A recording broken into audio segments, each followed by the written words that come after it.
اور ایک روایت تو یہ بھی ملتی ہے جو کہ اہل سنت برادران کی کتاب ہے کہ امام حسن مجتبی علیہ السلام نے مسجد نبوی میں ممبر پہ بیٹھے ہوئے ایک بندے کو یہ فرمایا تھا کہ یہ میرے بابا کا ممبر ہے، نیچے اتر اور تو اپنے باپ کے ممبر پہ جا کے بیٹھ.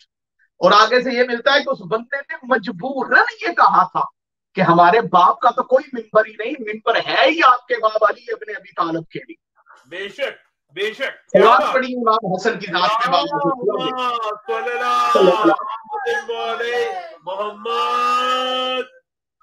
کچھ لوگ اپنی کم علمی کی وجہ سے امام حسن علیہ السلام کو صرف شہزادہ امن سمجھتے ہیں اور کہتے ہیں جی شہزادہ امن. اور یہ شہزادہ امن کہنے کی ان کی وجہ جو ہے وہ ہے جو حضرت امام حسن مجتبی نے صلح کی تھی اسلام کے چھپے ہوئے ایک دشمن کے ساتھ جو کہ بعد میں ظاہر ہو گیا تھا. اور امام حسن مجتبی علیہ السلام کی اس صلح کی وجہ سے بندے انہیں صلوات پڑھیے محمد والے محمد پہ.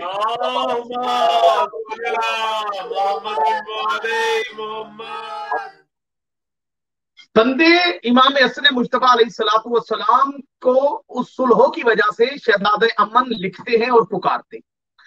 لیکن یاد رکھیے گا امام حسن مجتبی علیہ السلام کی جو صلح تھی وہ صلح بیان کرنے سے پہلے اور اس صلح پہ غور و فکر کرنے سے پہلے امت مسلمہ کو نبی کریم علیہ السلام کی اس حدیث کو سامنے رکھنا پڑے گا. کائنات کے رسول نے وما ینطق عن الہوا والی زبان سے ارشاد فرمایا کہ اگر عقل مجسم ہو تو وہ صورت حسن میں نظر آئے. کیونکہ یہ امام حسن جانتے ہیں کہ انہوں نے صلح کیسی کی، صلح کس وجہ سے کی، اور پھر اس صلح کے اثرات کیا تھے، اس صلح کے بعد کیا نتیجہ اخذ کیا گیا اور کیا نتیجہ نکلا. چونکہ پچھلے سال جشن میں یہ بیان کر دیا گیا کہ امام حسن مجتبی علیہ السلام نے صلح کیوں کی.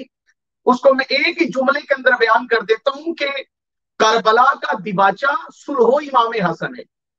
جس بندے نے کربلا سمجھنی ہو، جس بندے نے کربلا کو پڑھنا ہو، اسے پہلے امام حسن مجتبی علیہ السلام کی صلح کا مطالعہ کرنا پڑے گا. اس سے پہلے امام حسن علیہ السلام کی صلح کو باغور پڑھنا پڑے گا، کیونکہ امام حسن مجتبی علیہ السلام کی صلحوں نے اسلام کے دشمنوں کو بے نقاب کر دیا اور بتا دیا کہ دشمنان اسلام کون ہیں اور دشمنان اہل بیت کون ہیں. لیکن یاد رکھیے گا اگر امام حسین علیہ السلام امام حسن کی جگہ پہ ہوتے تو وہ بھی صلح کرتے، اور اگر امام حسن علیہ السلام امام حسین کی جگہ پہ ہوتے 61 ہجری کربلا کے اندر تو وہ بھی اس وقت قیام کرتے. کیونکہ یہ دونوں محمد ہیں، دونوں میں فرق کوئی نہیں، دونوں محمد ہیں، دونوں اپنے دور کے علی ہیں، دونوں اپنے دور کے مصطفیٰ ہیں، دونوں اپنے دور کے علی ہیں، دونوں اپنے دور کے محمد ہیں.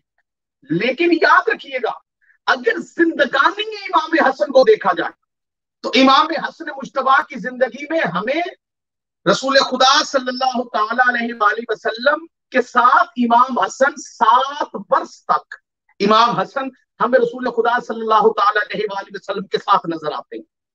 اس 7 برس کے اندر امام حسن مجتبی کی زندگی کے اندر چادر تطہیر بھی آتی ہے، میدان مباہلہ بھی آتا ہے، ٹھیک ہے، اسلام کے دیگر مارکے بھی آتے ہیں. 7 برس کے اندر میدان غدیر بھی امام حسن کے سامنے آتا ہے. کیا بات. 7 برس کے اندر یہ زندگی کے 7 سال رسول خدا کی صحبت میں امام حسن مجتبی علیہ السلام نے گزارے. رسول خدا صلی اللہ علیہ وآلہ وسلم کی ظاہری طور پہ اس دنیا سے پردہ فرما جانے کے بعد چند مہینے اپنی والدہ کی صحبت میں، اور پھر اس کے بعد حضرت امام حسن مجتبی علیہ السلام کی زندگی کا ظاہری 30 سال کا عرصہ حیات، ظاہری زندگی کا 30 سال عرصہ حیات ہمیں امیر المومنین کے ساتھ نظر آتا ہے، جس میں وہ امیر المومنین کے مشیر بھی ہیں، سفین میں بھی نظر آتے ہیں، جمل میں بھی نظر آتے ہیں، امام حسن کی تلوار چلتی ہوئی بھی نظر آتی ہے، حضرت امام حسن مجتبی علیہ السلام کی اطاعت امیر المومنین بھی نظر آ رہی ہے. وہ 30 سال کا عرصہ، اور 30 سال کا وہ عرصہ، اور 7 سال رسول خدا کے ساتھ